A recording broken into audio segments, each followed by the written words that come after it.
Hey, my name is Pete Brand. I live in Rockford, Michigan. Actually, just relocated from Grand Rapids, Michigan, where I lived for almost my entire 50 years of existence on this planet. I am a husband. Been married now for coming up on 14 years to a wonderful woman, Amanda, a very type A woman, just like I'm a very type A male.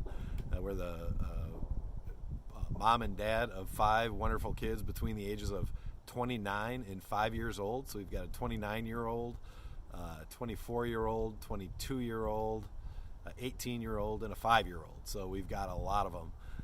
I've always been an entrepreneur since I was probably in elementary school. I always had plans of owning my own business. And I've actually owned a digital marketing agency now for just about 20 years. So that's a little bit of the stats from a busyness perspective and a business perspective. So I run very, very hard. As I mentioned earlier, I'm definitely a type A personality. Like to get things done, like to push, like to achieve, like to do as much as I can, and I'm extremely competitive. So needless to say, I run pretty hot most of the time, and just I'm pretty intense. And it was 25 years of operating in the red most of the time, and developing a bunch of just really bad habits where I just spent the majority of the time in my head, either thinking about my responsibilities as being a father, thinking about running a business, thinking about all of the things I needed to do, thinking about everything I could possibly think about all the time, and just cycling those thoughts through and through my head over and over again. I finally got to the point where, after a bunch of stress, some pretty major life things that happened, I just got to the point where I broke. Literally was walking around looking like the letter C, as I couldn't even straighten my back. I ended up, after feeling that way for about 6 months, started to have my leg go numb, and all the way down my leg. It was a sciatic nerve issue. And basically I felt like I was dragging my leg around. It was crazy. And as soon as my physical stuff started to happen, then I would start waking up in the middle of the night at 2 o'clock, 3 o'clock in the morning, having anxiety attacks. Absolutely convinced, when I would wake up in that state, I'd be absolutely convinced that the business was going to be gone and I was going to run out of money.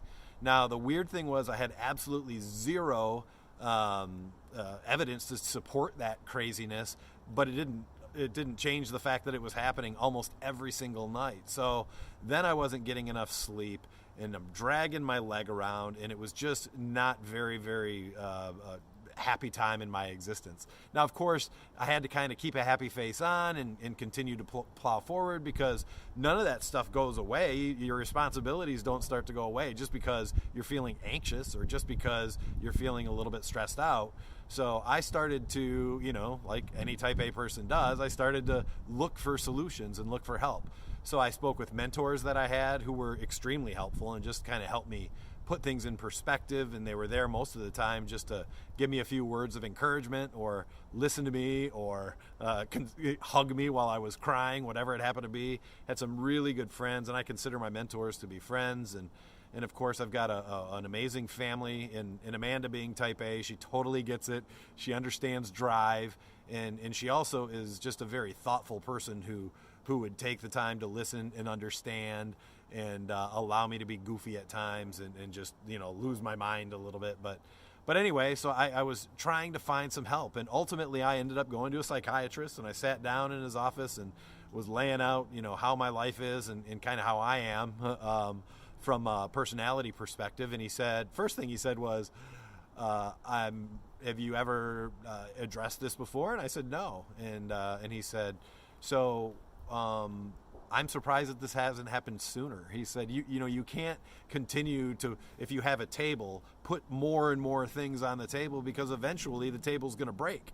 And that's exactly what's happening to your back. That's exactly what's happening with your anxiety. You've got too many things happening, and you're not taking time out to be able to decompress.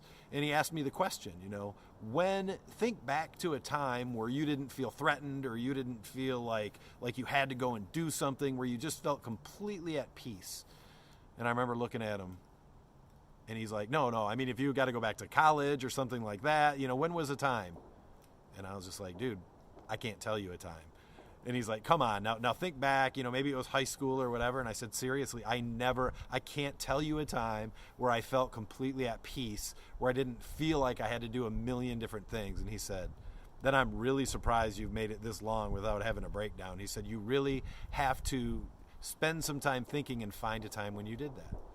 And after probably about 2-3 weeks, I started to remember a time when that happened. And it was always when I was with my family in the woods, whether it was up in Marquette, Michigan, sleeping in a cabin, whether it was up in Broman, Michigan, sleeping in a tent or a little trailer. It was a time when I was with my family out in the woods and I felt connected and there was just nothing. And then I started to think, and it was literally about 15 to 20 years since I had spent any significant time out in the woods over a consistent period of time. And I started to think, why?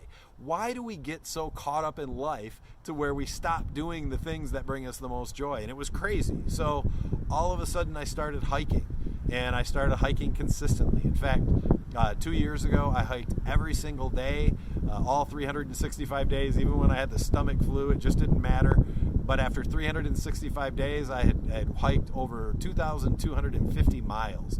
And it was a great accomplishment, but I started to notice things. I started to notice that, first of all, when I did go out in the woods, when I initially started to do it, I would have so many of the voices and so much of the connection with the regular day-to-day life that I would never notice the sounds or the beauty out in nature. And I would just hear this incessant chatter in my mind, just the normal, what do you got to do? What's coming up next? And then all of a sudden I would get to the point where it stopped and I would notice peacefulness after about 24 to 36 hours. And now all of a sudden I'm out here and I notice it almost instantaneously just because I've had so much time that I've spent out. But it's a way to instantly change my state and get out of that highly anxious time and get back and feel connected with the world and start to feel at peace. I mean, look at this. I've got a private lake behind me. I've got all this beautiful forest in front of me. And like, how can you not feel connected to the world? I also started to notice, in the beginning phases when I would go hiking, I would always want to go hiking with someone, because when you're by yourself, you can't escape yourself. And sometimes those thoughts and that critical voice that we have inside of us that's always, ripping ourselves apart or shredding ourselves apart, it starts to become almost unbearable, right?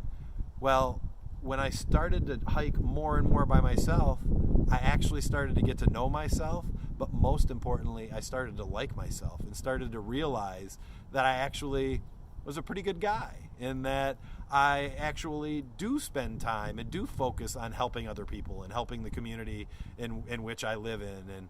And frankly, I although I do have an off-color sense of humor, I'm still fairly funny. And you just start to get to know yourself and you start to pay attention and notice things about yourself.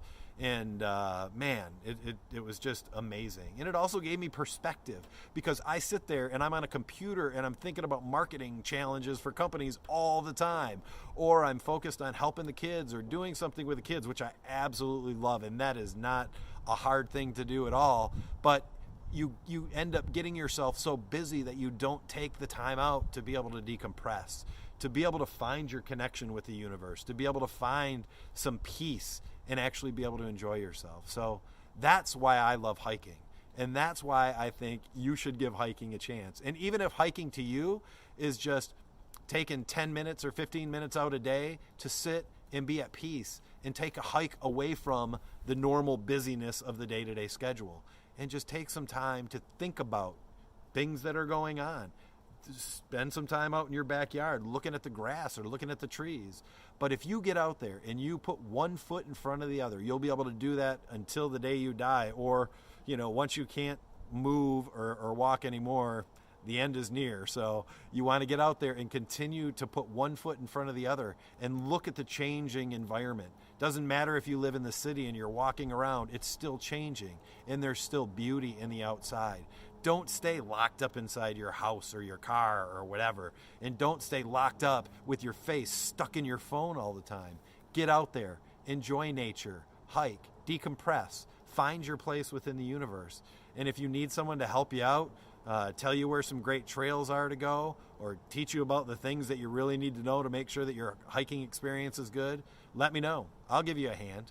But anyway, that's it. I've been thinking about making this video for a really long time, and I hope you find something in it that inspires you and moves you to get off that couch and get out there into nature and put one foot in front of the other and love the connection that you feel with the world that we live in.